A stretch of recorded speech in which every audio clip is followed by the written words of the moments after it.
Boa noite, meus queridos irmãos e amigos. Muito boa noite a todos vocês. Sejam bem-vindos aqui à nossa transmissão. Mais um dia aqui de estudos da Palavra do Senhor. Estamos aqui reunidos com a graça do nosso Deus. Boa noite, pastor Aguinaldo. Pastor Rodolfo voltou aqui com a sacola cheia de pamonha. Amém. As lá de casa já acabaram. As pamonhas já foram comidas. O volume tudo estourando. Gente, me desculpa, a gente vai arrumando aqui. Vocês viram como é que é, né? Deu pra perceber, né? Exatamente. Então, vamos dar boa noite aos irmãos. Boa noite, Guilherme. Boa noite, pastor Rodolfo. Seja bem-vindo. Boa noite, Jonatas. Estamos começando aqui nesse momento de estudo, mais uma vez com inovação, né? Vocês viram aí os preparativos finais aqui da nossa entrada no ar. E o nosso objetivo é continuar crescendo no conhecimento e na graça do Senhor. Vamos avante. Boa noite, irmãos. Boa noite, Guilherme, pastor Aguinaldo, Jonatas. Depois de aí 20 dias comendo piqui e pamonha quase todos os dias. Beleza. Tendo uma overdose de piqui e pamonha, estamos aqui de volta. Enquanto a gente falava da volta de Jesus, ele estava experimentando a antecipação do céu. Exatamente. Goiânia é tudo igual, né? A terra que mana leite e mel.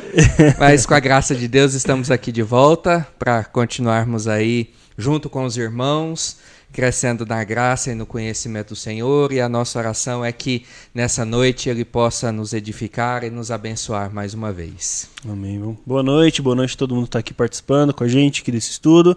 Boa noite, Gui. Boa noite, pai. Agora ficou normal, né? Não ficou mais esquisito. Boa noite, pai. Boa noite, pai. Boa noite, pastor Rodolfo. Seja bem-vindo de volta aí. Obrigado. A turma do sufoco. Meu Deus. Espero que seja um estudo aí muito abençoador, que seja um papo bem legal, que a gente possa crescer juntos aí. É isso Amém. aí. Muito bom. A gente hoje vai falar nas entrelinhas de um assunto que acaba sendo uma entrelinha nas atitudes, mas acaba sendo escancarado quando o resultado aparece. E a gente vai falar hoje de pandemia e corrupção, que é a pior doença da humanidade. Mas antes de falar aqui e tentar trocar um pouco de ideias sobre o que a gente quer falar, eu quero só lembrar vocês e pedir para que nessa hora você compartilhe o link da transmissão, você dê um joinha aí, um like, um curtir aqui no Facebook dessa transmissão para ajudar a nossa página e esse vídeo chegar a mais pessoas, e não deixe realmente de compartilhar essa publicação. Clica aí, você está no computador, no celular, é facinho, é só clicar em compartilhar e ele vai automaticamente para a sua página. Boa. Faz isso agora. Mas então, voltando aqui ao nosso tema, como é que a gente quer, o que a gente pode esperar aí dessa discussão de hoje? A gente sabe que é um assunto complexo, mas faz parte aí da humanidade, infelizmente. Enfim, vou desgastar aqui. Fala aí. E faz parte da nossa realidade, eu acho Sim, que de maneira muito particular, né? A gente, nos últimos anos, temos ouvido falar tanto de corrupção, né? Sim. E a famosa Lava Jato, que parecia ser a resposta, né, para o fim da corrupção, e aí nós fomos surpreendidos com essa pandemia, e mais surpreendidos ainda pelo nível de corrupção que ela gerou, né, em todas as esferas, em governos municipais, estaduais. E na verdade, o propósito do tema é exatamente tendo esse pano de fundo da pandemia, né? E por isso é nas entrelinhas, né? Sim. O que é essa realidade que a pandemia trouxe de volta à corrupção tão escancarada, fala sobre aquela corrupção que nem sempre a gente está preparado ou não está disposto muito a falar, que é a nossa corrupção de cada dia, né? Aí, inclusive, uma grande indagação que as pessoas fazem, né? Como pessoas podem aproveitar em benefício próprio, o uso da máquina em benefício próprio. Se isso já é algo ruim, péssimo, em tempos, vamos dizer assim, normais, como pessoas ainda têm a coragem de aproveitar da máquina pública, ao invés de ajudar as pessoas a minimizar tudo isso que estamos vivendo, enchendo seus bolsos com o dinheiro público, aproveitando-se da desgraça alheia para enriquecer-se ainda mais. Com certeza. Isso aí. Jonatas tá aí tenso. Tô vendo. É porque um monte de gente comentou que tava sem som. Agora eu não sei se tava sem som Acho que quando foi a gente tava no com a tela começo. preta, Pode ser. ou se foi agora. Não, porque o pessoal achou que tinha som quando não era para ter som, gente. Então, assim, quando Aí, fica aquela explica essa penumbrazinha inovação assim, aí. não é para ter som, é só para você ver que nós estamos trabalhando. É. Não Exato. basta trabalhar, que tem vai, que parecer que vai trabalha. acontecer. Às vezes parece que não vai acontecer, não. Vai acontecer. Exatamente. Muito bom. Vamos lá. Então, pra gente iniciar essa conversa aqui, só lembrando que vocês podem ficar à vontade para comentar aqui no chat, colocar as perguntas, seus comentários, e a gente vai aqui ao longo do tema discutindo. A gente tem algum texto básico para começar? Vocês já querem entrar alguns pontos? O que você acha, pastor Aguinaldo? Vamos orar, né? Vamos orar e a gente começar? vai ler alguns textos Beleza. ao longo Exato. da nossa discussão aqui e falar um pouquinho sobre eles também. Vamos né? lá. Vamos orar? Então vamos lá. Senhor nosso Deus e Pai, muito obrigado por mais esse tempo que nós estamos aqui juntos para estudar a palavra do Senhor e para falar de temas que estão no nosso dia a dia e a respeito dos quais a sua palavra tem muito a nos dizer.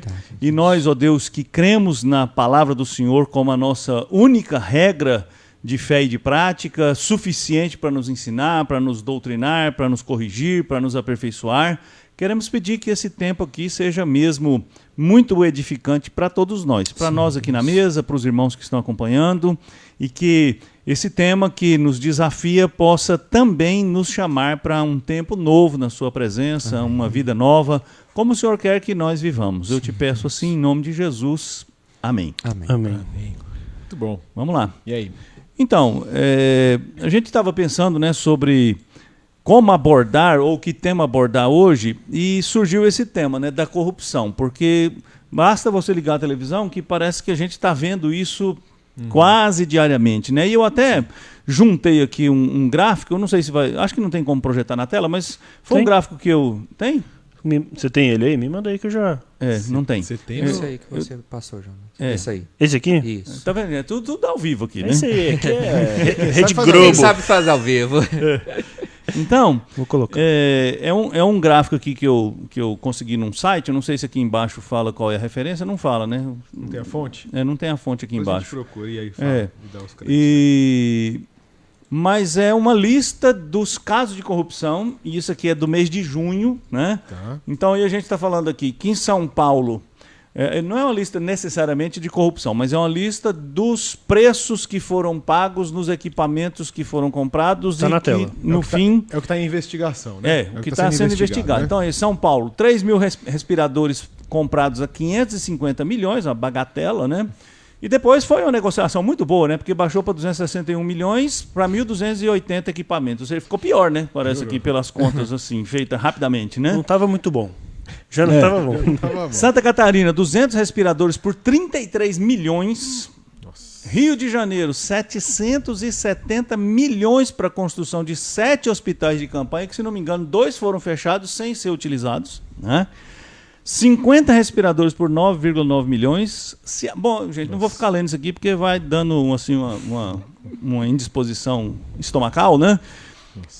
Que deixa a gente perplexo, né? Como o pastor Rodolfo levantou aqui, como podemos viver numa sociedade em que, às custas da morte, da miséria de muitas pessoas, da tristeza de muitas pessoas, dessa situação caótica e de gente sendo sepultada sem dignidade, né? Porque faz parte da nossa cultura. Aquele momento de despedida, aquele momento que a família se reúne, quer dizer, até isso as pessoas foram privadas. E eu não vou entrar no mérito da doença, se é doença, se não é doença, isso aí já está superado, né? A nossa questão aqui é como pode uma cultura, ou uma sociedade, ou uma humanidade, né, que faz da desgraça que se instala na vida de tanta gente Sim. um motivo para ressuscitar essa praga que se chama corrupção, né? Como é que as pessoas podem querer ter lucro às custas da vida das pessoas? E aí a gente começa a pensar sobre o que a Bíblia tem a dizer sobre isso, né? Então, eu acho que a gente tem respostas na Bíblia, tem questões na Bíblia que são muito pertinentes para a gente discutir aqui, mas mais do que isso, viu, Guilherme? Eu queria que a gente também, lá na frente, a gente trouxesse isso para o nosso dia a dia, né? Porque às vezes a gente Legal. fica confortável quando tem alguém fazendo atos tão desumanos e tão escandalosos, e a gente acaba esquecendo daquelas coisas que a gente vai incorporando na nossa vida, que revelam talvez numa menor escala, mas a mesma corrupção. A pergunta é, se eu estivesse lá no lugar dessas pessoas, eu não faria diferente? A gente tem Ou eu faria diferente? Eu acho que o ser humano, né, e aí acaba, quando a gente traz para o contexto do pecado, a gente acaba medindo o pecado pelo nível de consequência. Sim. Então a gente quer falar, não, mas a sua consequência do seu é muito mais grave do que do que eu fiz. Então a gente não olha o pecado e sim a consequência, e acaba usando isso como uma métrica, como se fosse válida, e aí é nesse sentido. Óbvio, né, que essas consequências atingem, né, quando a gente fala de saúde pública, né, você atinge vidas de pessoas, assim, incontáveis, né? Sim. Muitas vezes. Mas enfim, não deixa de ser pecado e não deixa de ser um problema gravíssimo. E até hoje eu estava olhando também, né, algumas reportagens, e não só nessa questão da corrupção no governo, mas a questão do preço abusivo que empresários, comerciantes estão aplicando sobre os seus produtos. Sim. Que a reportagem agora de maio falando que os PROCONs, próprio governo, Sim. de olho nessa questão, porque os comerciantes, aproveitando desse momento que nós estamos vivendo, praticando preços abusivos em na venda, na comercialização dos seus produtos, para obter ainda mais lucros em cima de uma população já tão sacrificada como é a nossa. Então, isso mostra, né, essa perversidade que está nas mais variadas áreas, né? Não só institucionalizada no governo, nas suas 3 esferas, mas também aqui nessa parte de baixo, como a gente fala, a gente vê essa realidade. Tanto que eu já comentei, né, até aqui na igreja algumas vezes, que muitas vezes a gente pensa que essa mudança no Brasil, principalmente no que diz respeito à corrupção, que a gente tem aquelas perspectivas que ela precisa ser de cima para baixo. Mas, infelizmente, se essa é a perspectiva, não vai haver mudança. Porque, na verdade, a parte de cima ela só é o reflexo daquilo que está aqui embaixo. Essa mudança, então, e que a gente vai mostrar que ela pode acontecer por meio da palavra, ela precisa ser de baixo para cima. Porque, enquanto a sociedade brasileira, de um modo geral, não foi impactada por essa realidade da verdade do Evangelho, dessa transformação, essas instituições continuarão corrompidas e corruptas, infelizmente, da mesma forma. É verdade. Em outras palavras, então, o problema não são as instituições e o problema também não é uma questão cultural brasileira, né? Porque a gente ouve muito isso, né? Será que a corrupção é uma coisa... É um produto nacional, né? É uma coisa brasileira, assim, por excelência, né? Como a esperteza, a lei de Gerson, né? Ou futebol. Então, eu acredito que quando a gente vai para a Escritura Sagrada, a gente descobre que a corrupção... E aí vamos ampliar um pouquinho esse negócio de corrupção, né? Porque eu estou usando a palavra corrupção aqui, mas eu quero que a gente pense na corrupção de uma maneira mais ampla. Sim. Não só essa corrupção que a gente vê na política... mas a degeneração do senso de justiça, do respeito ao outro, do amor ao próximo, do cuidado com o outro, da vida, né? Ou seja, o desrespeito com a vida própria e com a vida alheia, que gera essas coisas. Então, quando a gente vai para a Escritura Sagrada, a gente descobre a raiz do problema, né? E aí a gente faz aquele exercício que nós estamos fazendo aqui há 4 meses, né? Voltar para Gênesis 1, 2 e 3, né? Então, assim, os irmãos vão ficar cansados de voltar para Gênesis 1, 2 e 3, mas o Gênesis 1, 2 e 3 é mesmo a resposta para muitas coisas. E aí a gente entende que Gênesis 1, 2 e 3 não é a história da carochinha, não é fábula, não é mito, não é uma reprodução de mitos antigos, mas é a explicação mais clara da razão pela qual nós estamos vivendo num mundo corrompido e onde a corrupção não é um produto nacional. Corrupção tem no mundo inteiro, né? Degeneração tem no mundo inteiro. Talvez em algumas culturas ela seja de outra natureza, ela tenha outras faces, outros aspectos, né? Ela se revela de outro jeito. Mas a corrupção existe, a corrupção está instalada. Por quê? Porque aí a gente volta lá para Gênesis 3 e a gente descobre Qual foi a razão da primeira corrupção? O que Adão queria quando ele aceitou a sugestão da serpente? Que é a mesma coisa que as pessoas querem hoje. Né? Poder, controle, sucesso, notoriedade, prazer. Quando a gente lê lá o relato de como Eva se deixou seduzir, né, pela proposta de Satanás, é muito curioso, né, porque o texto diz que ela viu que o fruto era agradável aos olhos, era desejável para dar entendimento. Ou seja, aquelas coisas que Satanás conseguiu instilar lá no coração de Eva e depois no coração de Adão, né, porque eu com todo... licença, acredito que os dois estavam ali bem juntinhos, né? Um ouvindo o outro, e Adão deixou Eva na fogueira, né? E por isso Paulo diz que Adão não foi enganado, né? Eva que foi enganada, porque Adão ficou caladinho, como já é próprio dos homens, né? Que já é uma corrupção, ou seja, a corrupção já foi antes da corrupção, né? Enfim, então, esse processo, né? De atração, de sedução, de desejo, aquilo que Lutero foi quem disse, né? Que você não pode impedir um pássaro de voar sobre a sua cabeça, mas você pode impedir ele de fazer um ninho na sua cabeça. Então Eva não impediu, né, o pássaro de fazer ninho na cabeça dela, como muitas vezes a gente não impede. A gente se deixa seduzir, a gente pensa no poder que aquilo vai gerar, a gente pensa no lucro que aquilo vai dar, a gente pensa no conforto que isso vai gerar. E aí a corrupção vai se estabelecendo dentro de nós e vai corroendo aquelas verdades fundamentais, que foi o que o diabo fez. O diabo disse para Eva assim, mas não foi isso que Deus disse? Né? E ele já distorce na pergunta. Né? Tudo, né?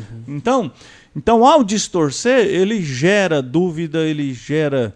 E o processo continua sendo o mesmo. Né? E eu acho que isso é surpreendente, porque já se passaram alguns milhares de anos, e o diabo, que não cria nada, que é uma criatura absolutamente deplorável, continua aplicando o mesmo golpe, né? E as pessoas continuam caindo no mesmo golpe. Né? O golpe não muda, a proposta não muda.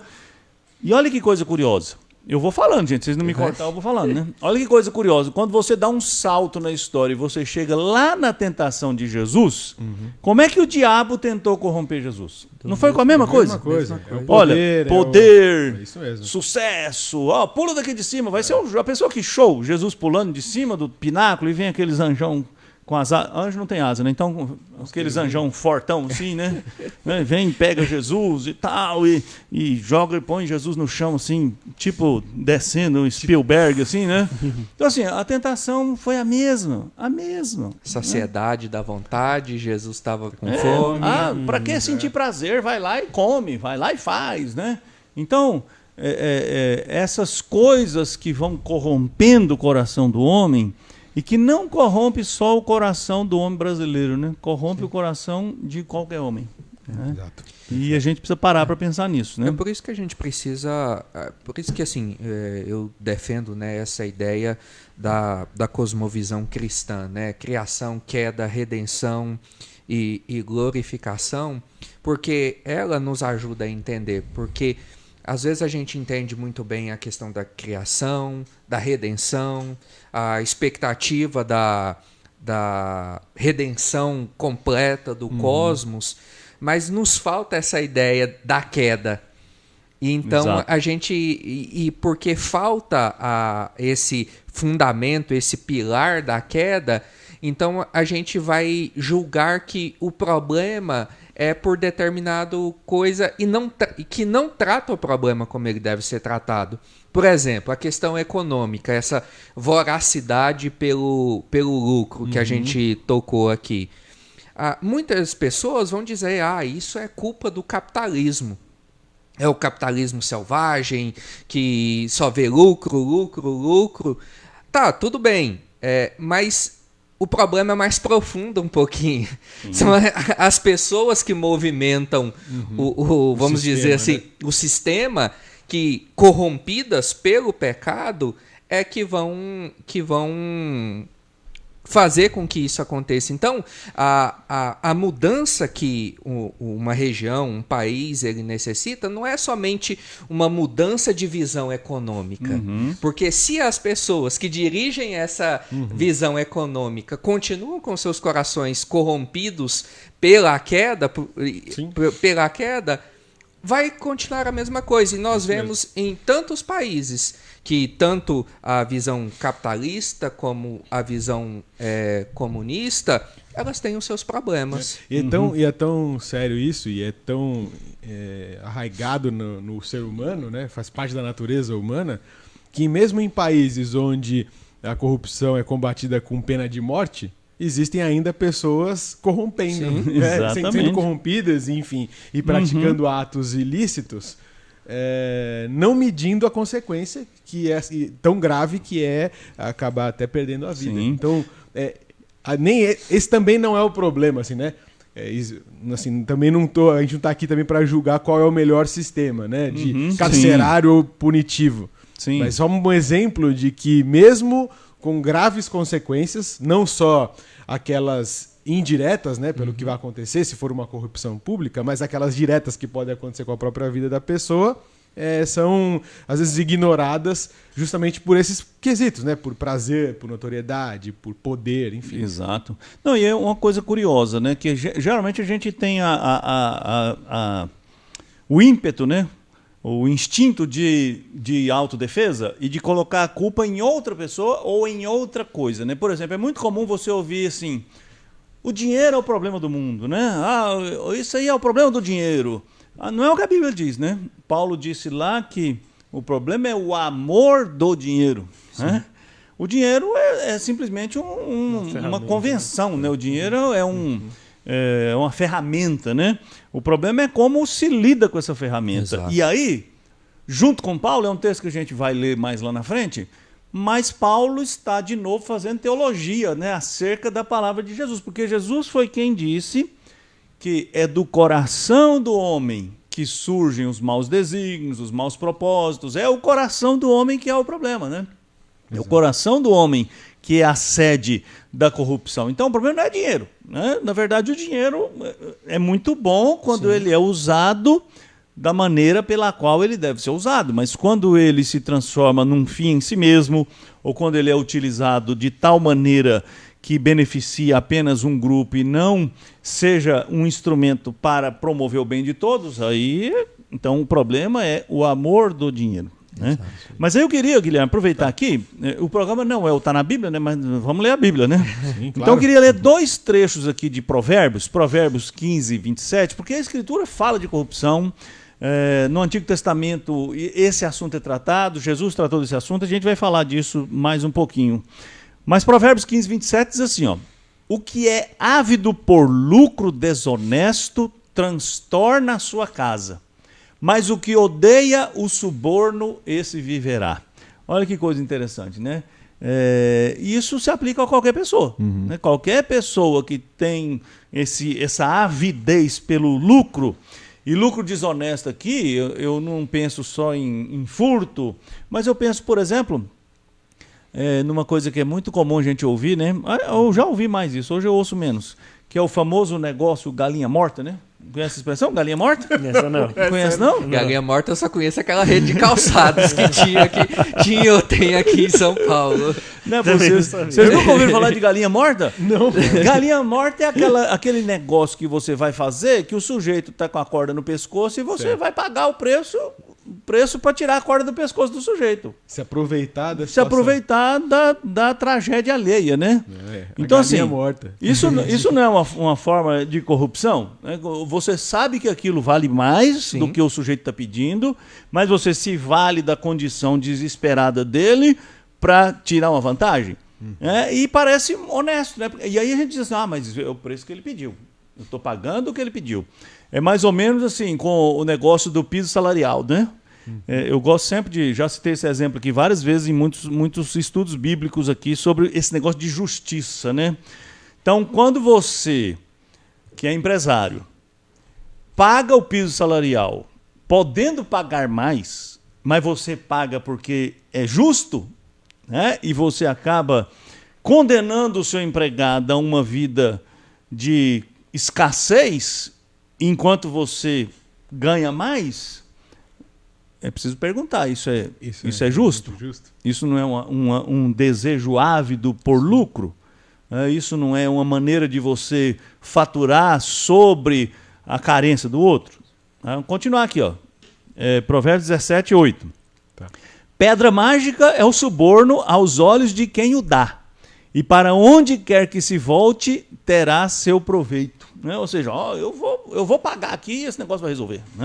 E isso é um produto brasileiro, né? Então, acho que o autor desse provérbio aqui devia ser brasileiro. Então, assim, é a resposta rápida, né? O jeito fácil de resolver os problemas. Olha, são as facilidades vendidas, né? Quem nunca enfrentou isso, né?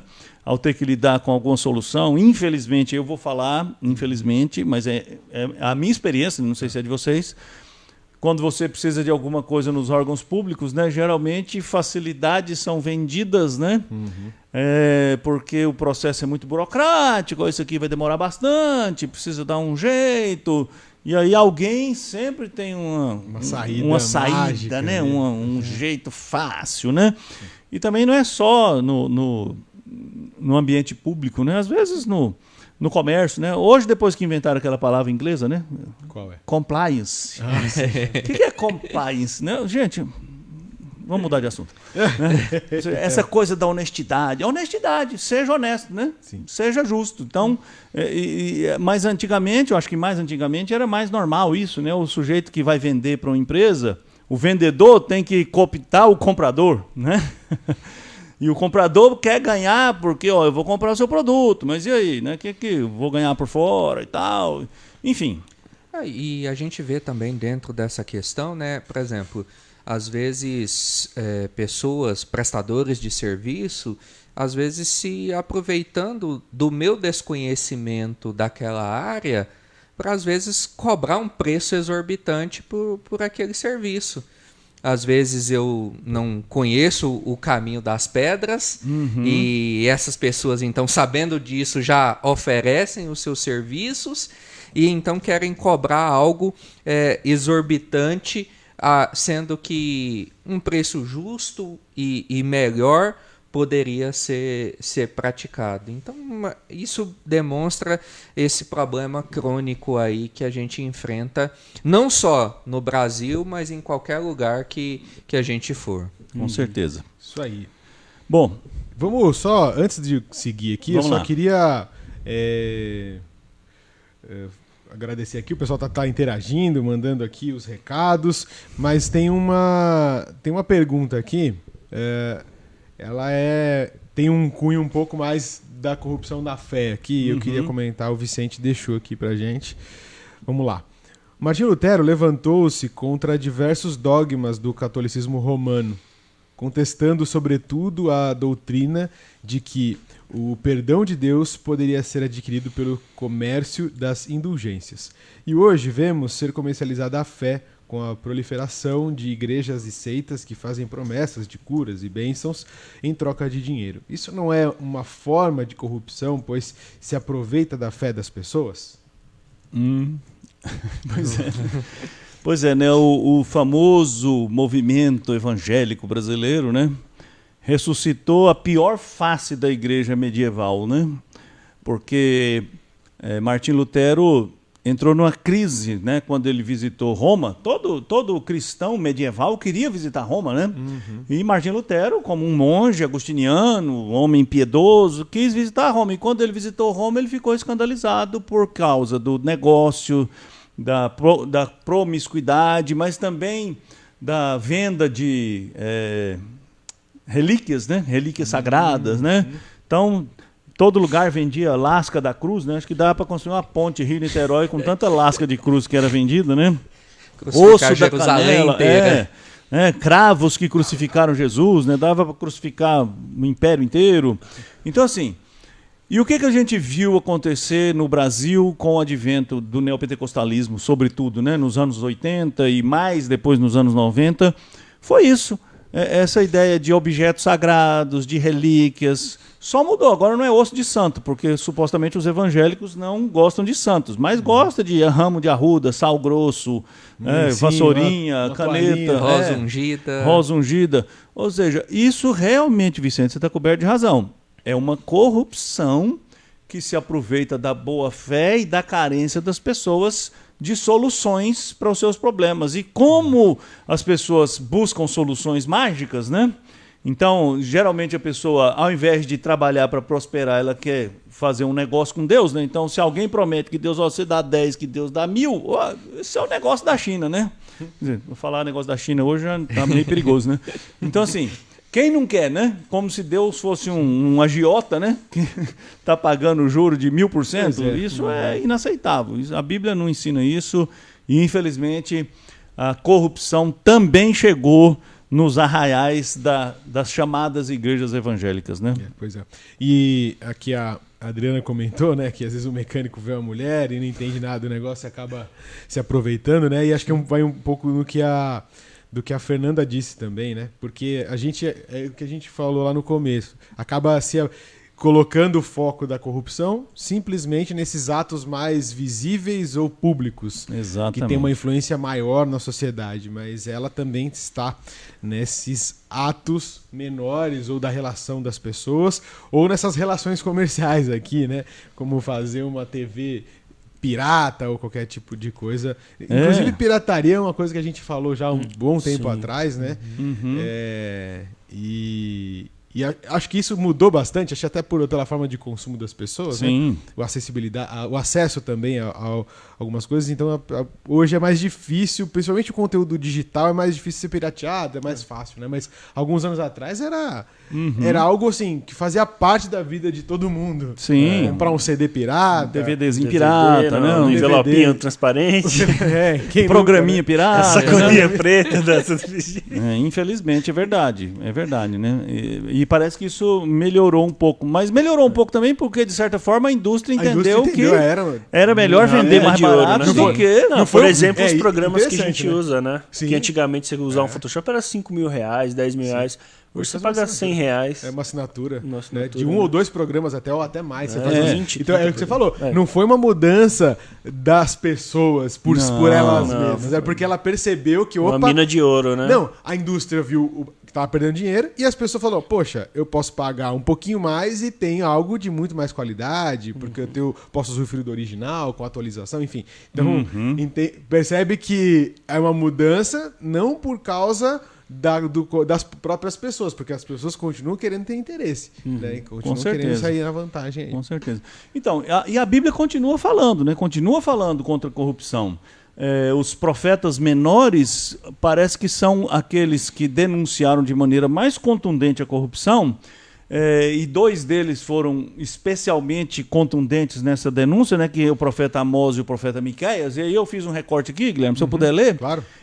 Amós 8, versículo 4 a 6, diz assim: ouvi isto, vós que tendes gana contra o necessitado e destruís os miseráveis da terra, dizendo: quando passará a festa da lua nova para vendermos os cereais, e o sábado para abrirmos os celeiros de trigo, diminuindo o efa e aumentando o ciclo, e procedendo dolosamente com balanças enganosas, para comprarmos os pobres por dinheiro e os necessitados por um par de sandálias e vendermos o refúgio do trigo? Olha que coisa, o profeta Amós está falando de como as pessoas, os homens dominados pelo pecado e pela ganância, planejavam os seus atos de corrupção para expoliar os mais pobres, né?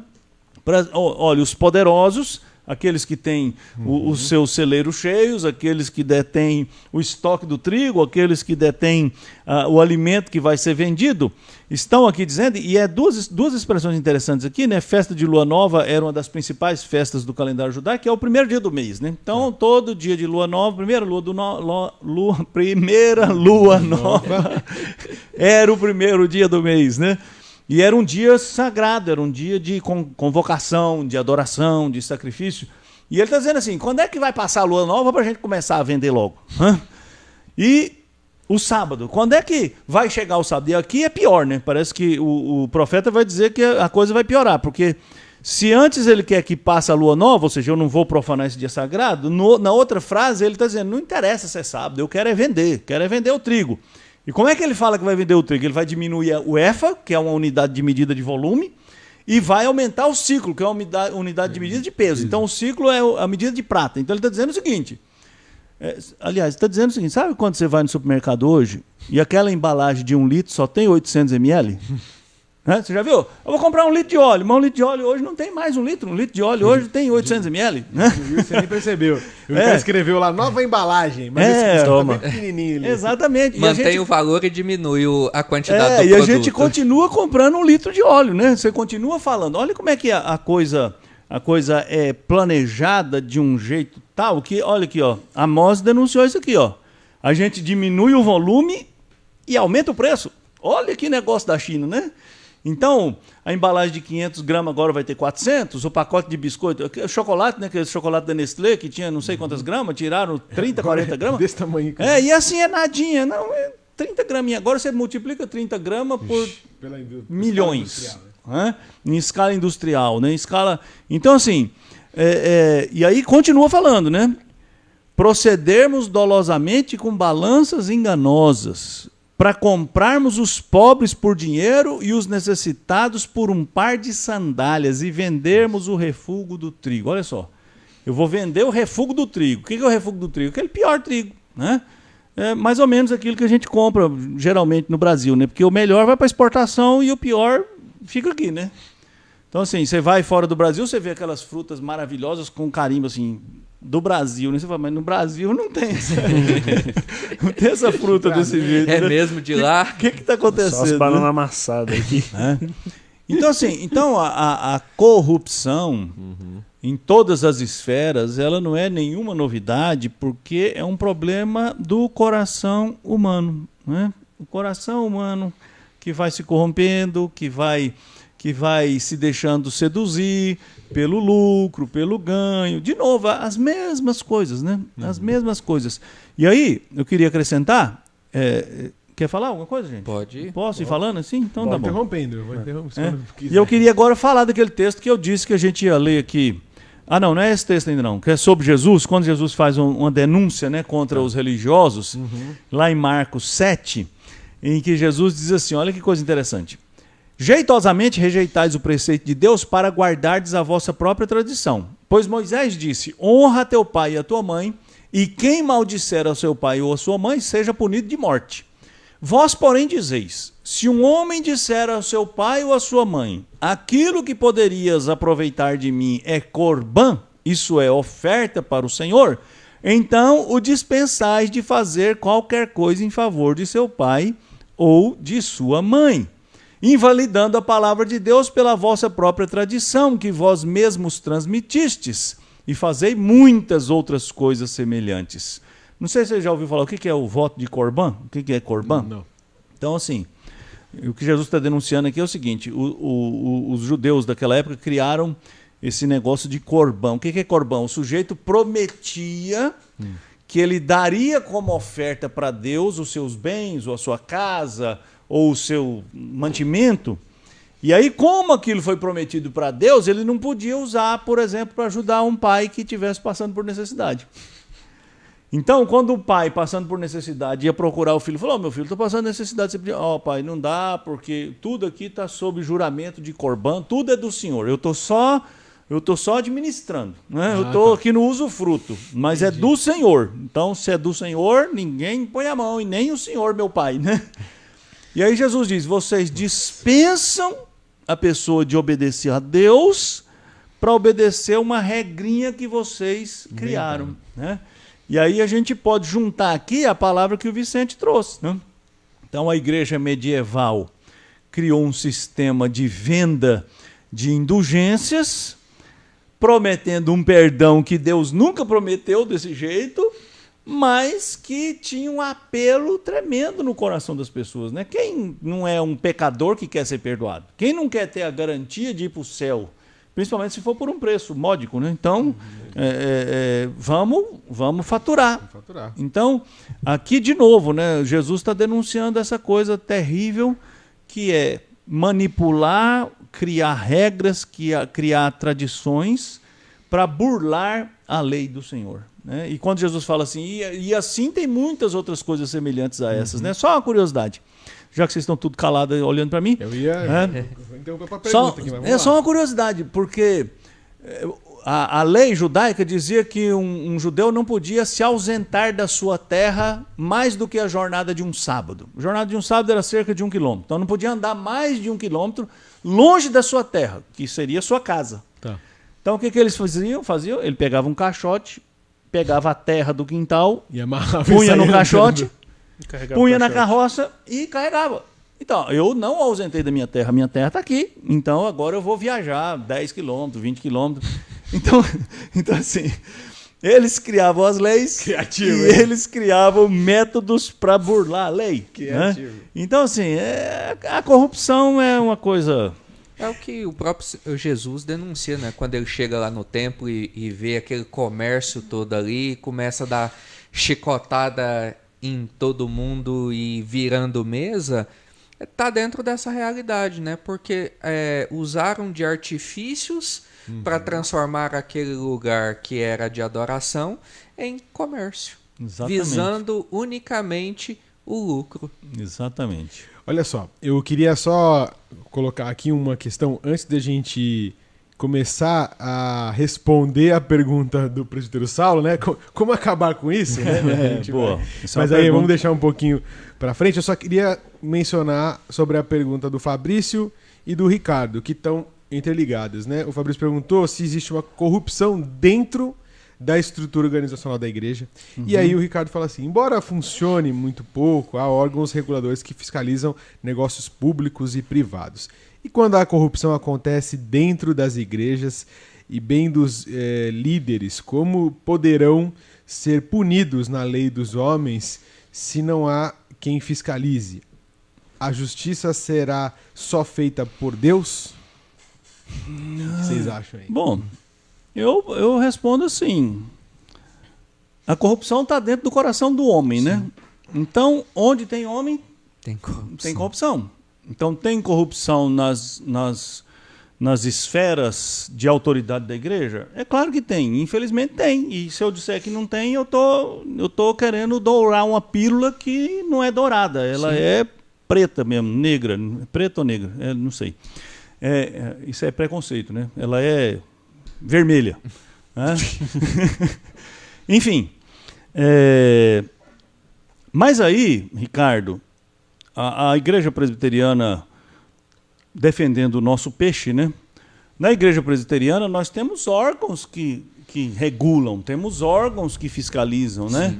E essa é uma grande vantagem da nossa igreja, porque a nossa igreja, por ser uma igreja conciliar, não existe nenhum poder monárquico, né? Então, por exemplo, se você vai numa igreja X, vou falar, uma igreja neopentecostal, por exemplo, que foi fundada pelo pastor José. O pastor José, ele é o fundador, ele é o bispo, ele é o arcebispo, ele é o patriarca, ele é o apóstolo e ele é a voz de Deus. Então, fica difícil, principalmente quando o argumento é assim, Deus falou. Deus falou, acabou a discussão, né? Se Deus falou, quem sou eu para discutir com Deus? Exato. Agora, nossa igreja não tem um monarca, né? Não tem uma pessoa com a voz final. Então, a gente tem uma possibilidade de coibir a corrupção de maneira mais firme, porque o nosso governo é conciliar, então as decisões são conciliares, as decisões passam por auditoria. Só para vocês terem uma ideia, a IPB, as contas da IPB da Igreja Presbiteriana Nacional são auditadas por empresas externas, contratadas pela própria igreja para auditar as contas da igreja. Por quê? Porque a gente, embora a nossa igreja tenha um movimento financeiro pequeno comparado a outras igrejas, mas a gente tem muito, muito cuidado com isso, muita preocupação com isso. Então, assim como numa escala menor, as contas da nossa igreja local aqui da Moca são auditadas pelas comissões de contas que fiscalizam, que verificam a legitimidade dos documentos, das transações, dos movimentos bancários, das aplicações. Então, isso, numa igreja como a nossa, que não tem a figura de um líder monárquico, que tem a última palavra, que recebe revelação direto do trono da glória, então a gente tem órgãos de controle que coíbem, que inibem ou que, no mínimo, dificultam essa corrupção aí, financeira, né? Do aspecto financeiro, financeira e espiritual também, porque a gente responde por isso, né? E acrescentando a isso, ainda nós temos o código disciplinar, né? Exatamente.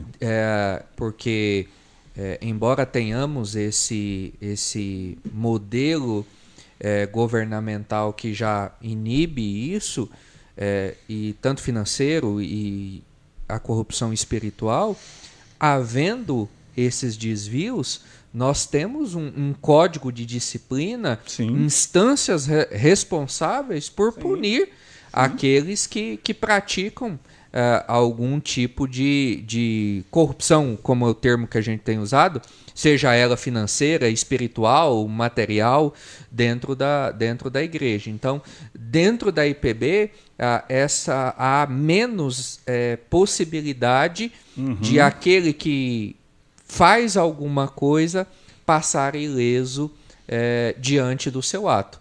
O que, por exemplo, como o senhor disse, em um modelo episcopal, vamos assim dizer, se torne menos provável. Até porque aquele que comete é o mesmo que dirige e governa toda a instituição. Com certeza. Então, dentro da IPB, de fato, essas questões elas têm uma maior possibilidade de não passar ilesas. E aí eu quero fazer um comentário aqui, porque o presbítero Saulo comentou aqui, então precisamos denunciar, e é verdade. E no sistema presbiteriano isso é muito interessante, porque qualquer membro da igreja, identificando alguma irregularidade, ele pode denunciar. Ou ele pode pelo menos perguntar, né? Porque uma denúncia precisa vir vazada de provas e de argumentos, né? Ninguém pode denunciar alguém assim levianamente, mas é um dever e é um direito de qualquer membro da igreja apontar aquilo que está errado e pedir esclarecimentos e pedir que providências sejam tomadas, né? Exato. Bem. E aí, para a gente tentar seguir e usar esse próximo tempo aqui para falar um pouco das respostas cristãs à corrupção. Sim. Como é que a gente pode falar aí do coração humano, essa corrupção enraizada aí? Acho que tem alguma coisa que a gente pode comentar, né? Então, aquilo que eu já disse, né? E aí o texto que Jesus falou, que eu disse que citaria aqui, que é lá de Mateus 15, né? É do coração, mas o que sai da boca vem do coração, e é isso que contamina o homem. Mateus 15, 18. Porque do coração procedem maus desígnios, homicídios, adultérios, prostituição, furtos, falso testemunho, blasfêmias. São estas as coisas que contaminam o homem. Mas o comer sem lavar as mãos não o contamina. Lembra só o contexto, né? Que os judeus estão questionando Jesus, porque os discípulos de Jesus supostamente estavam comendo sem lavar as mãos. E lavar as mãos aqui não é questão de higiene nem de Covid. Era uma questão cerimonial, né? Porque o judeu ele acreditava que, pelo risco de tocar em qualquer coisa contaminada cerimonialmente, antes de comer qualquer coisa, ele precisava fazer uma lavagem cerimonial das mãos, uma lavagem de purificação espiritual, né, religiosa. E os discípulos de Jesus supostamente não estavam fazendo isso, e Jesus então respondeu assim: olha, comer sem lavar as mãos não contamina ninguém. Vocês estão preocupados com o mosquito e estão engolindo o camelo, né, para usar uma outra expressão que ele também usou, né? Porque é o coração humano. Então, o remédio para a corrupção não está em ter organismos controladores, o que é bom, mas que não vai corrigir, porque você pode corromper o controlador do organismo controlador, né? Filosófico. Não está em tabelas de preço, né? Quem é da minha idade lembra, né? Das fiscais do Sarney, né? Vocês não eram nem vivos ainda, né? Eu era vivo já. Fiscalizar e denunciar, quer dizer, isso tem um efeito muito localizado. Então, o remédio é tratar a sede do problema, né? Que é o coração, né? Que é aquela... E coração aqui, nas palavras de Jesus e no Novo Testamento, é a sede da vida, né? É a mente, é a vontade, é a emoção, é o ser humano por inteiro, né? Então, o remédio que existe é a graça de Deus tratando o coração desse homem doente e fazendo aquilo que o profeta Ezequiel prometeu, né? Que Deus faria.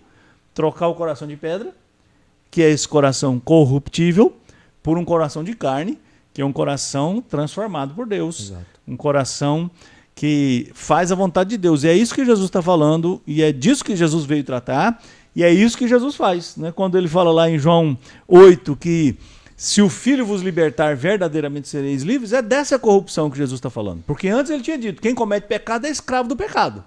E para você sair desse ciclo destrutivo e corruptível e corruptor, você precisa ser tratado por ele. Sim. Quebrando esse jugo maligno, esse jugo do pecado, que lá na frente Paulo vai falar, que é a morte espiritual, que faz a gente viver para satisfazer nós mesmos e o diabo. Então é Jesus que quebra isso. Isso aí.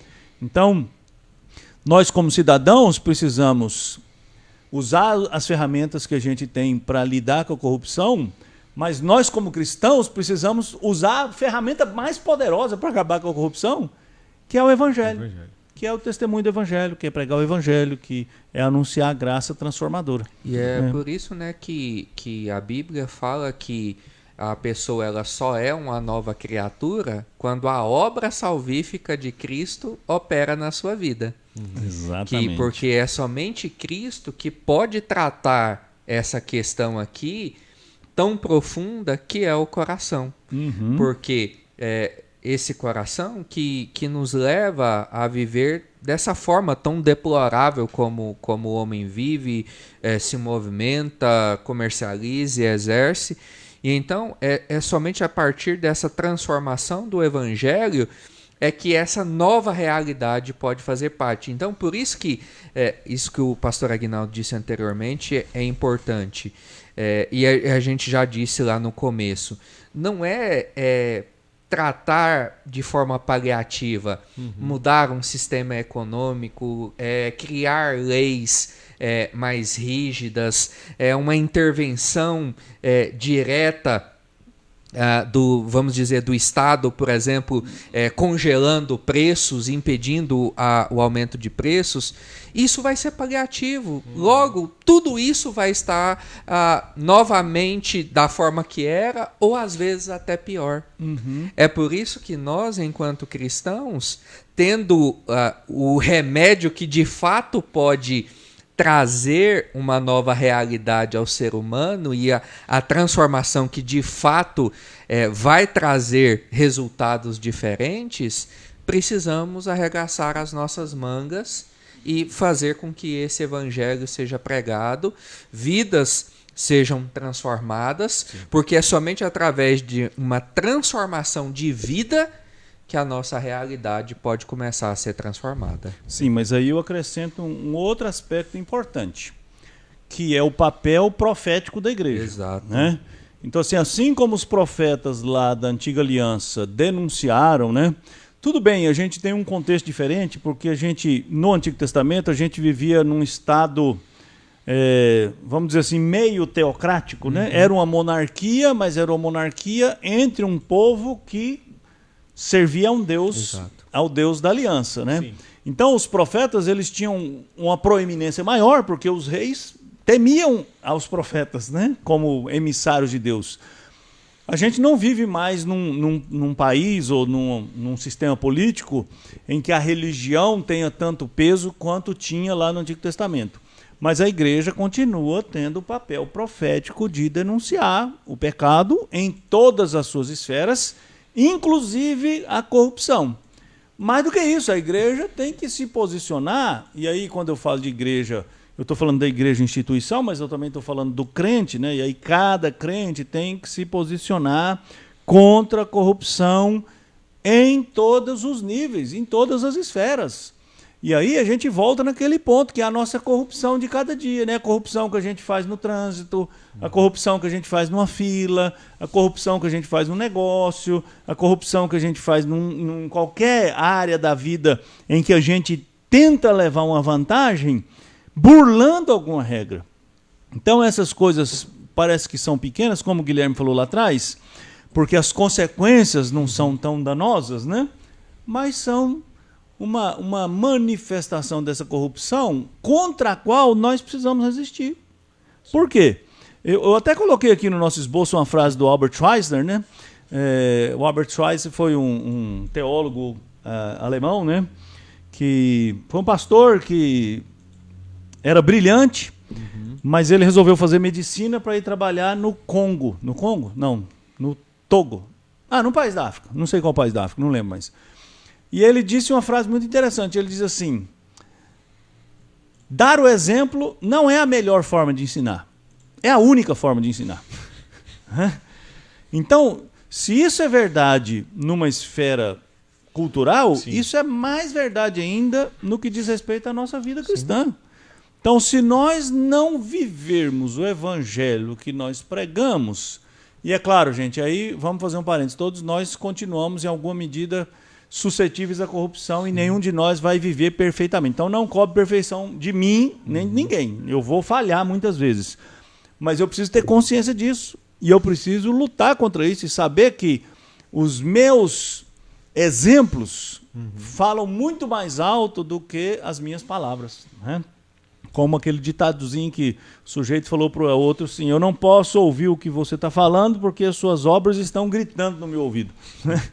Então, isso é muito mais sério do que às vezes a gente pensa. Então, esse é um papel da igreja institucionalizada, mas é um papel do indivíduo também. Não aceitar a corrupção na sua vida. Muito bem. Um exemplo disso, eu estava não sei aonde, e aí eu agora nas férias eu ouvindo uma rádio e falando de um pastor que foi preso em uma lan house com 5 pendrives abarrotados de fotos de crianças de 3 anos até 10. Meu Deus. E que ele foi preso dentro de uma lan house baixando mais fotos nesses pendrives. Então, a gente, pensando nessa ideia do exemplo, o que esse pastor está transmitindo a partir desse tipo de postura?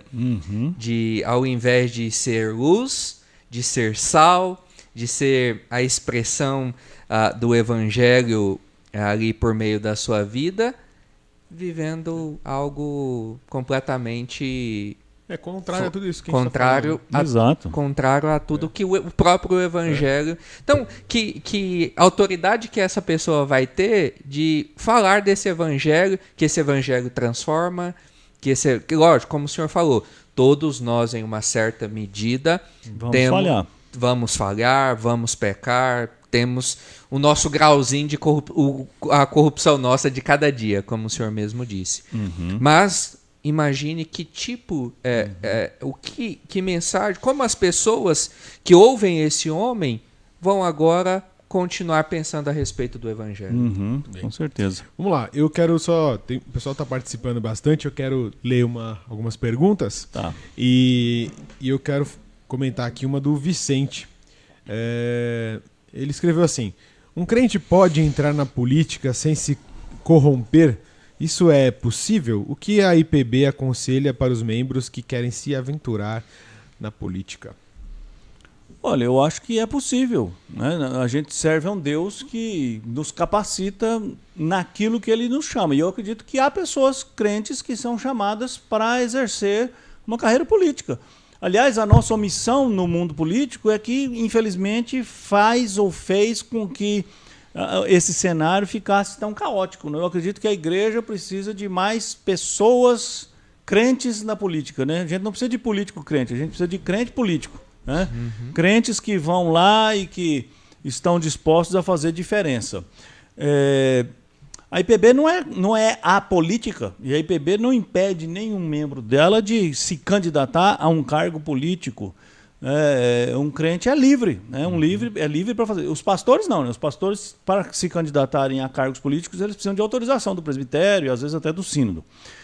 Mas um membro da igreja, eu acredito que se um irmão tem vocação para militância política, para atuar, né, na esfera política, eu dou todo apoio. E eu acredito que é preciso ter mais pessoas cristãs, verdadeiramente cristãs, envolvidas nessa esfera, e não deixar na mão de quem você sabe quem, né? A gente tem grandes exemplos, né, de políticos, né? Sim. José era um político, né? José era um político. Daniel também pode-se dizer que era um político. Era um político. Né? Daniel era um governador. Então, até Moisés, talvez, antes de fugir, né, para o deserto, ele também participava ali do cenário político, né? E depois ele também foi um Também, grande né? líder nacional, né? Um legislador. Foi um político, sim, podemos dizer que Mais foi. cedo, Abraham Kuyper, um grande estadista, primeiro-ministro, se eu não me engano, primeiro-ministro holandês, que fez um trabalho excelente nessa área da política na Holanda e que contribui até hoje também nessa esfera. Então, nós temos nomes aí muito importantes, né, nessa caminhada. Com certeza. Então, até vale a observação de que todas as vezes que a igreja, né, os cristãos abandonaram uma área do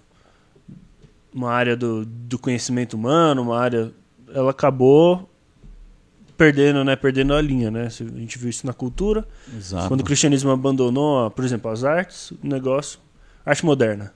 Aí o cristianismo abandonou, não quis se envolver mais com política, a gente está colhendo muitos frutos disso hoje também, né? Então, que a gente falou anteriormente, a ciência também. A ciência, né? Também. Quantos nomes nós já tivemos na própria ciência, e aí quando deixou de participar, aí a ciência hoje encontra-se da forma que está. A ciência foi abraçada pelo ateísmo, né? E aí pronto, aí você, para reconstruir ou para desfazer o estrago que foi feito, você tem que trabalhar muitas vezes mais, né? Então, nós cristãos, e aí é importante, gente, isso aqui eu preciso falar isso aqui com muita clareza.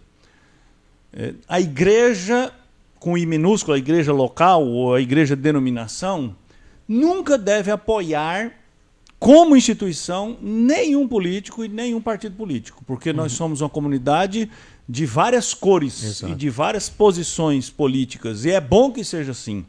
Mas o indivíduo, o cidadão, o ser político que é a pessoa, ele deve sim envolver-se na política, deve sim militar na política e deve sim permanecer santo, como o Saulo comentou aqui sobre Daniel e seus amigos que não se corromperam, né? Daniel enfrentou a pena de morte, né? Jogado literalmente na cova dos leões. Exato. Por causa da sua firme determinação de não se corromper. Então, a questão é essa, nós precisamos de ter crentes políticos que estejam dispostos a perder o mandato para não se corromper. O problema é que às vezes o sujeito é seduzido pelo poder e ele prefere o mandato do que a integridade, né? Então, isso é muito sério. Vamos lá. O Fabrício tem uma questão em relação aí ao coração do homem, né? Ele perguntou, o coração do homem é enganoso, mas não corrupto? São sinônimos? A pergunta é se o coração é corruptível, isso é efeito da queda, ou já existia a prerrogativa do homem ser um ser corruptível? O Fabrício está judiando de nós aí. Então vamos lá, posso ir aqui? Pode. Então, eu não quero responder essa pergunta. Jeremias 17:9, né? O texto que ele está se referindo aqui é o profeta Jeremias, que diz assim: enganoso é o coração mais do que todas as coisas e desesperadamente corrupto. Quem o conhecerá? Na verdade, o que Jeremias está dizendo é o seguinte: não confie no seu coração e nem confie nos homens como a sua tábua de salvação, porque o seu coração pode enganar você. O seu coração pode fazer você se sentir seguro quando você não deve se sentir seguro, né? Eu, por exemplo, cresci e aprendi uma coisa na minha infância e adolescência que depois eu descobri que era muito perigosa e depois eu acho que eu descobri que é errada. Ao tomar uma decisão, se o seu coração está em paz, siga em frente, tá certo. Olha, esse é um terreno perigoso, porque o nosso coração é enganoso. Seu coração faz você ficar em paz quando não deveria ficar em paz. E o seu coração te incomoda quando você talvez deveria ficar em paz, né? Então, é disso que o contexto aqui de Jeremias é isso. Maldito o homem que confia no homem, é o homem que faz do outro homem a sua salvação. Não é o homem que faz negócio. Eu já vi muito crente citar esse texto aqui. Não vou fazer negócio com você, não, porque maldito é o homem que confia no homem. Isso é picaretagem. Não está na Bíblia isso. Quer fazer, não faz, né? Não quer fazer, tenha coragem de falar, não quero fazer negócio com você, enfim. Então o contexto aqui não é esse, o contexto aqui é a confiança no sentido de ser o próprio homem a sua redenção. Né? Agora, outra pergunta, vamos voltar lá para o Jardim do Éden, né? Então ele está falando de Adão, né? Adão já tinha um coração corrompido ou era corruptível? A gente vai voltar lá naquele estudo que a gente falou sobre livre-arbítrio, né? Adão foi dotado de uma capacidade especial, circunstancial, momentânea, de tomar uma decisão contrária à sua natureza. Ele foi criado santo e justo, porque Deus só pode criar algo assim santo e justo, mas para que o propósito de salvação e o propósito que Deus tinha para a humanidade se completasse, Deus deu a Adão essa capacidade de agir de maneira contrária à sua natureza. Então ele não era corrompido, ele era santo, mas ele era corruptível e ele se deixou corromper, né? Porque ele podia resistir e ele não resistiu. Ele ouviu a sedução do diabo e ele achou que a proposta do diabo era melhor do que a proposta de Deus, porque Deus falou assim, olha, eu vou te colocar no jardim e você vai mandar em tudo, você só não vai mandar em mim, e você não vai comer daquela árvore. E o diabo diz, rapaz, larga de ser besta, manda em Deus e come da árvore. Aliás, come da árvore que você vai mandar em Deus. Quem não quer, né? Então, Adão caiu. Vamos lá. Tem uma questão aqui do Vicente, né? Só para complementar esse tópico. Se há esperança para o ser humano. A raiz da corrupção pode ser cortada, pois o ser humano convive com a corrupção desde o Antigo Testamento, passando pelo Novo, até os dias de hoje. Eu creio que sim. E eu creio que, inclusive, isso é o que nos move a pregar o Evangelho. Exatamente. Porque, como dissemos aqui, essa transformação de fato que o homem pode experimentar e ser uma nova criatura e resistir a essas tentações, a essas seduções, a tornar-se a cada dia mais aquilo que a Bíblia chama essa estatura do varão perfeito, ela é possível por meio do Evangelho, é por meio da graça do Senhor derramada sobre a vida do homem. Então, sim. E eu creio que isso é o que deve nos mover com afinco, com esmero, com dedicação a pregar o Evangelho. Porque vamos pensar aqui, se nós aqui hoje, vocês que estão aí nos ouvindo, se não fosse essa operação da graça do Senhor sobre as suas vidas, sobre as nossas vidas, nós estávamos iguais ou até mesmo piores do que algumas pessoas que nós conhecemos. Então, nós somos essa prova viva, vamos assim dizer, de que há esperança para o ser humano, de que, como o Vicente aqui colocou, que há essa possibilidade dessa corrupção ser cortada por meio do Evangelho, por meio das boas novas da salvação, por meio de Cristo Jesus. E eu acrescento assim, o dia que eu, como pastor, ou como crente antes de ser pastor, né?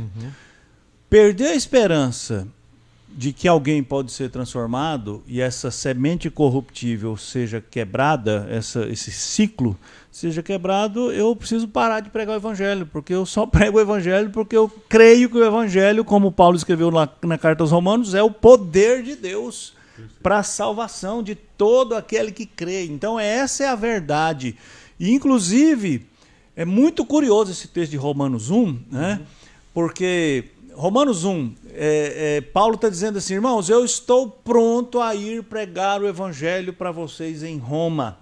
E por que é muito curioso isso? Porque Roma era a sede do império, Roma era a sede do culto ao imperador, Roma representava o que de pior havia no mundo de então, no que diz respeito à religião, à fé, à dignidade.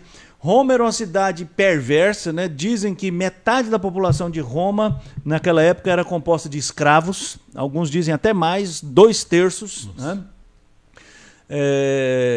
E Paulo diz, eu estou pronto para ir pregar o Evangelho.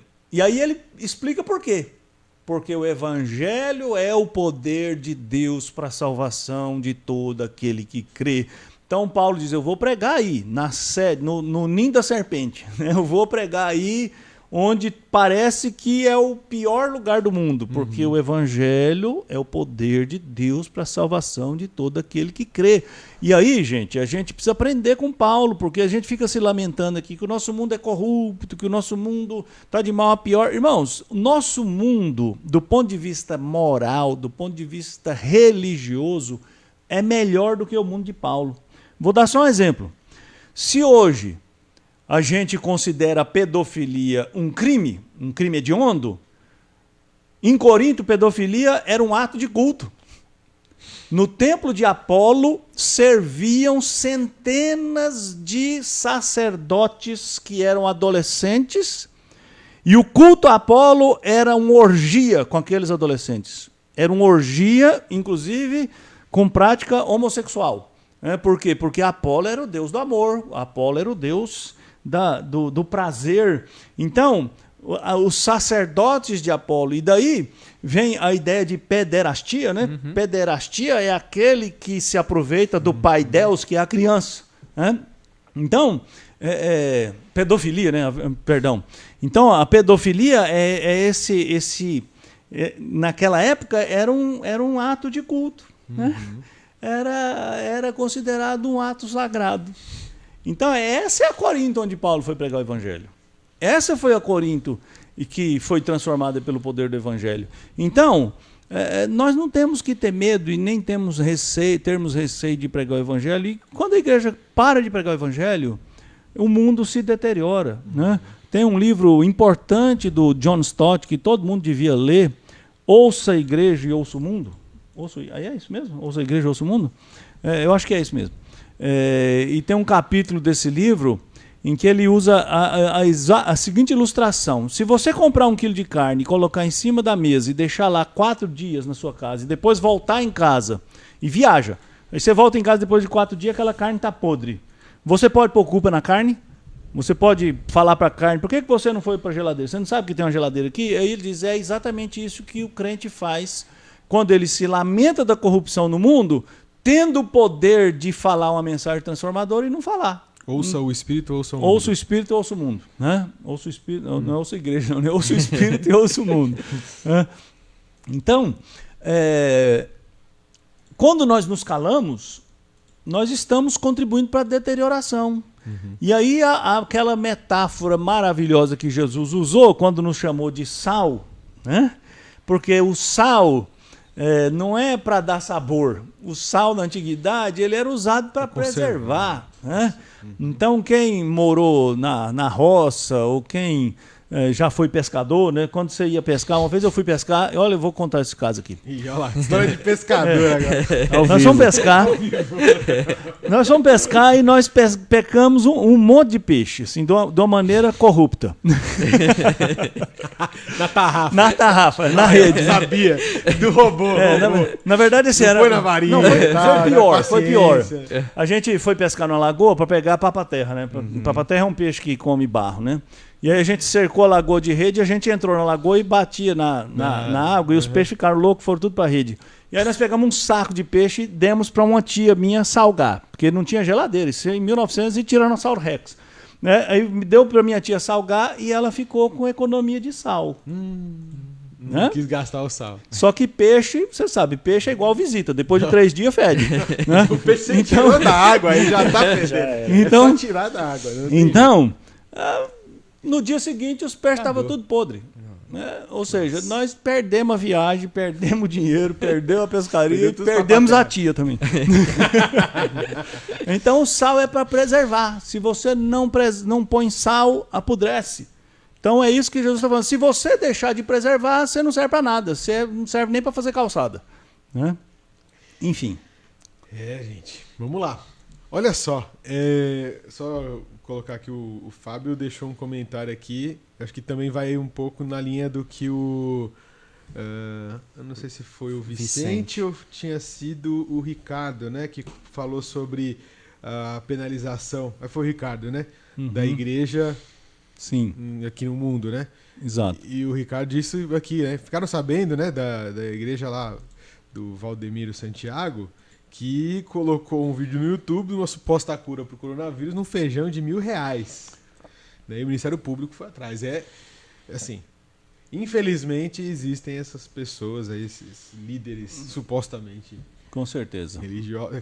São líderes religiosos, né? Mas supostamente que falam de Jesus, mas é impossível alguém ser verdadeiramente cristão e ter coragem de publicar algo dessa maneira, e está sendo investigado pelo Ministério Público. Então, se for verdade, que caia sobre ele o rigor da lei, né? Porque Exato. isso é inaceitável, isso é tripudiar da boa-fé das pessoas e da integridade que aí física das pessoas. exatamente. Foge do problema religioso, né? Aí foge da esfera religiosa, do engano teológico, né? Vamos dizer assim, e você acaba colocando as pessoas em risco de vida, né? Mas infelizmente, viu, Guilherme, não é incomum ver pastores falando para crente parar de beber remédio.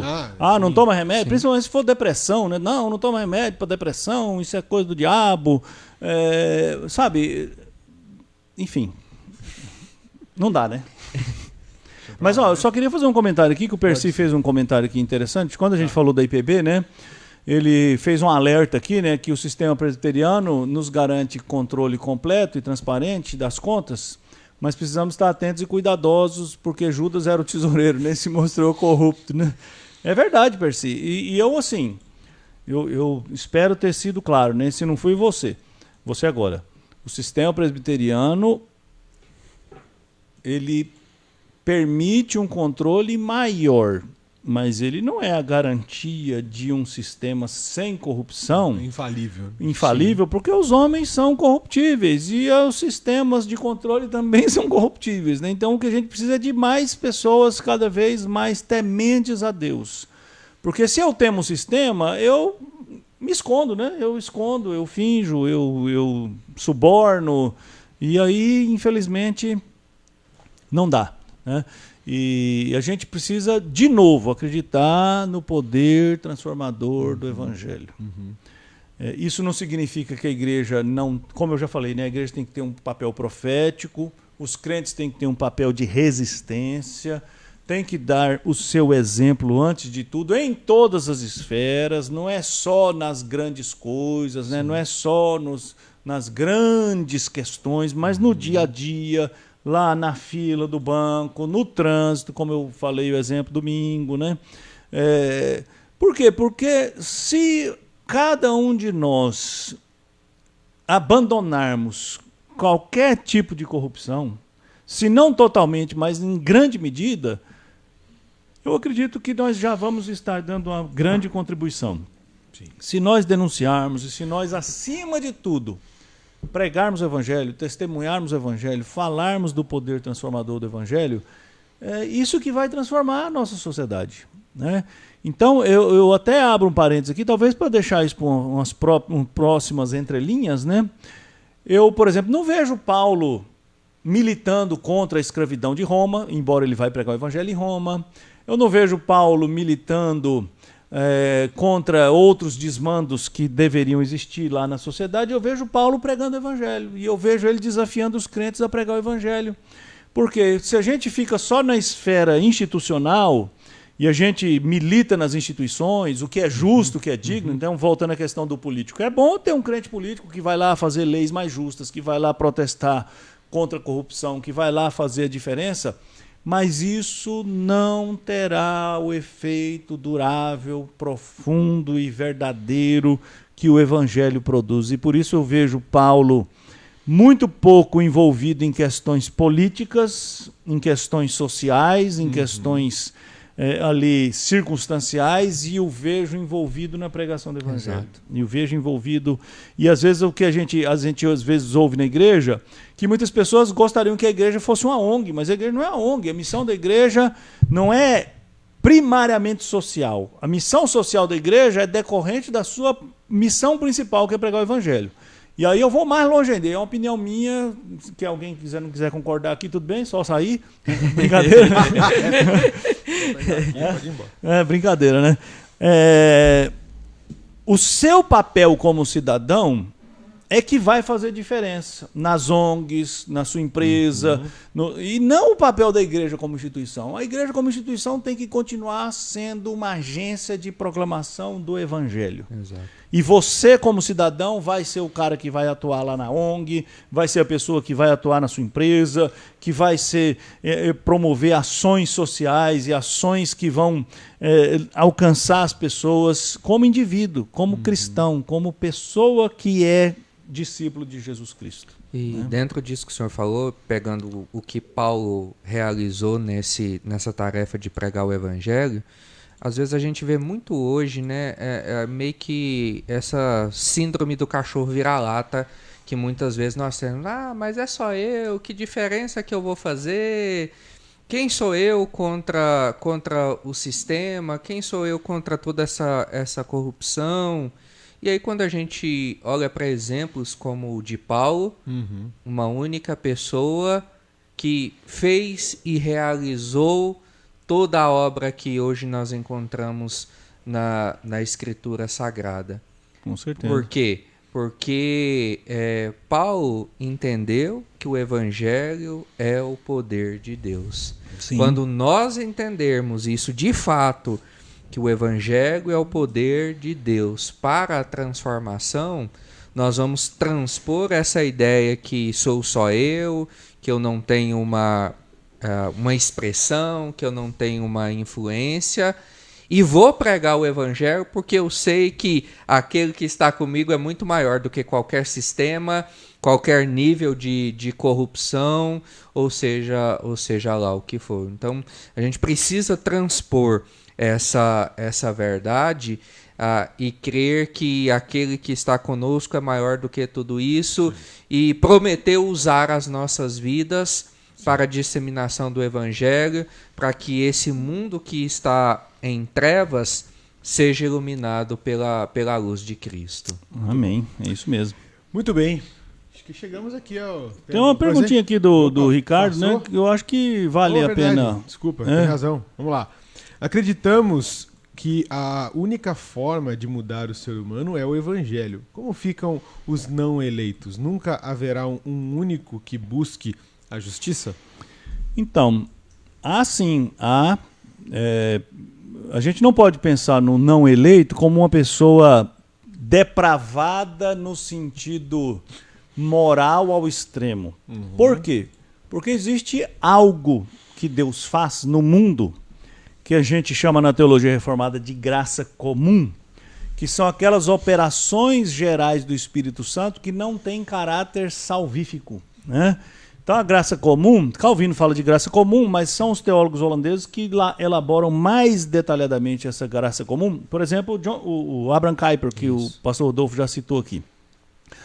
Então, o Espírito Santo, ele atua no coração do ímpio, produzindo nele um senso de justiça, produzindo nele um senso de cuidado com o próximo, para que a vida nesse mundo seja suportável. Sem as operações gerais do Espírito Santo, a vida nesse mundo seria insuportável. A Bíblia diz que Deus faz vir a chuva sobre justos e injustos, Deus faz o campo florescer para o ímpio e para o crente. Por quê? Porque Deus tem um interesse no bem das pessoas, particularmente dos seus eleitos, mas os eleitos vivem num mundo caído. Então, o Espírito Santo tem uma ação, como eu disse, que se chama graça comum, que inibe o mal, que promove a justiça, que imprime no coração do homem, ainda que caído, um certo senso de direito, um certo senso de respeito. É claro que isso não vai levá-lo a uma atitude que verdadeiramente honre a Deus, mas isso vai tornar a vida no mundo uma vida suportável. Então, é bom que Deus ainda atue no coração dos ímpios, né? Então, os ímpios podem produzir coisas boas do ponto de vista moral, do ponto de vista da saúde, né? Por exemplo, não são só crentes que descobrem medicamentos que curam doenças ou produzem equipamentos que melhoram a vida das pessoas, né? E todo esse conhecimento é fruto da operação geral do Espírito Santo, porque toda verdade é verdade de Deus. E aí, essa graça comum produz na vida circunstâncias que permitem que a vida continue. Porque se não fosse assim, o coração do homem já teria implodido a sociedade, né? Exato. Muito bem. Agora sim. Agora sim. Joia. Muito bom, estamos chegando aqui ao final desse nosso estudo, com a graça do Senhor. Muito bom poder estar aqui com os irmãos, comentando, conversando, estudando a palavra do nosso Deus, pensando sobre a sociedade em que vivemos, a diferença que a gente precisa fazer, como devemos ser como cristãos, como igreja. E espero que Deus fale, continue falando aos nossos corações. Amém. E continue nos edificando para a sua honra e para a sua glória. Quero agradecer a todos vocês que ficaram aqui conosco, que nos acompanharam, que nos ajudaram aqui nesse estudo. E estamos muito felizes de poder aproveitar aqui desse benefício de interagir com mais pessoas, né? Estamos aqui quase 50 pessoas juntos, compartilhando a palavra do nosso Deus. Isso aí. Obrigado, meus irmãos. Obrigado pela participação. É muito bom, viu, essa participação de vocês. Continuem participando, continuem perguntando. O direito de perguntar é inalienável. E o de não responder também, né? Mas graças a Deus, até hoje, a gente acho que está conseguindo responder, né? E, obviamente, se chegar alguma pergunta que está além da nossa capacidade, a gente vai humildemente dizer que não dá para responder. Mas eu quero agradecer o Guilherme, agradecer o Jonas, agradecer o pastor Rodolfo, que está de volta. E agradecer, sobretudo, a Deus, né, que nos deu essa mensagem poderosa, que permite que ainda tenhamos esperança.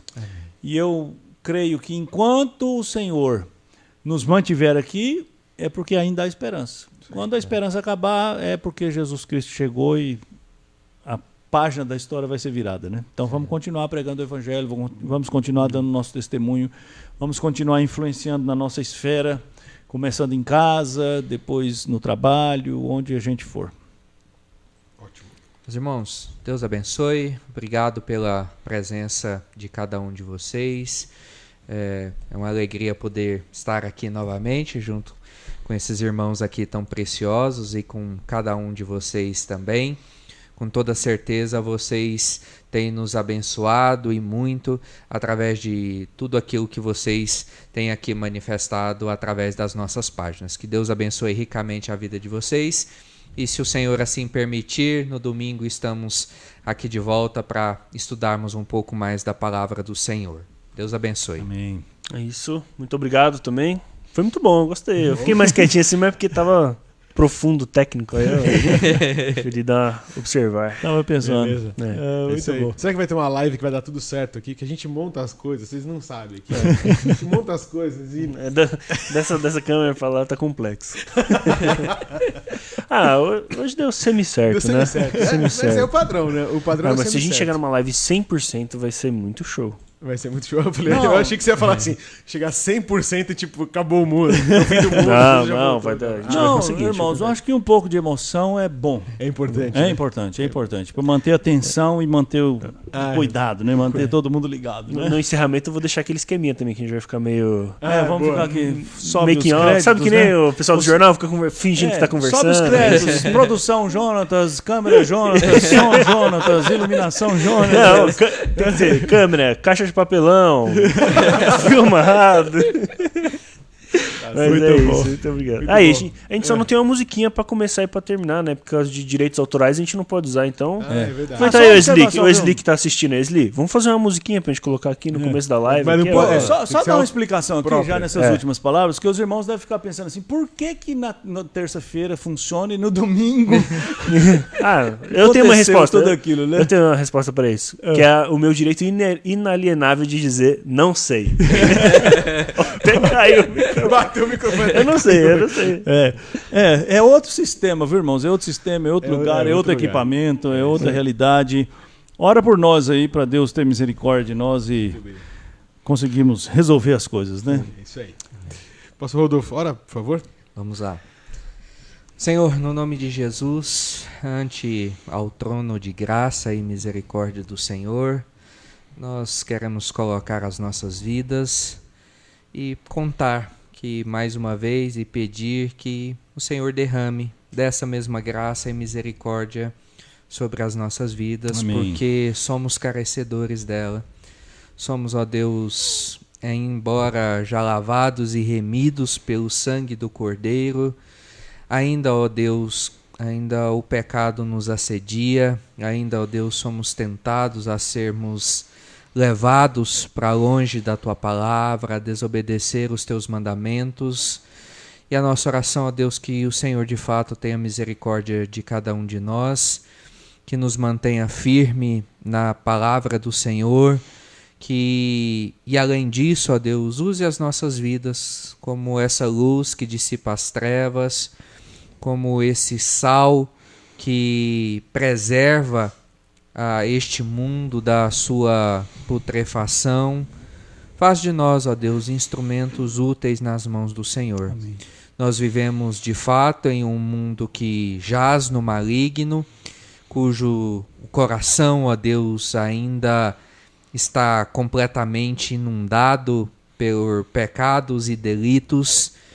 E nós, ó Deus, como conhecedores das boas novas do Evangelho, como essas testemunhas que de fato a palavra do Senhor é o poder para a transformação, que os nossos lábios, ó Deus, aonde quer que estejamos, procurem promover, proclamar, anunciar o verdadeiro Evangelho, a fim, ó Deus, de que por meio da ação do Teu Espírito Santo, vidas sejam transformadas, vidas sejam resgatadas, vidas venham a se render diante do senhorio de Cristo Jesus, para que também, ó Deus, experimentem dessa nova vida e que sejam, ó Deus, esses agentes agora nas mãos do Senhor. Amém. No nome de Jesus, ó Deus, livra-nos do mal. Abençoe as nossas vidas, as nossas famílias. Dá-nos, ó Deus, uma noite de descanso. É o que te pedimos em nome de Jesus. Amém. Amém. Amém. Que Deus abençoe, meus irmãos. Até mais. Até mais, irmão. Grande abraço. Tchau, tchau.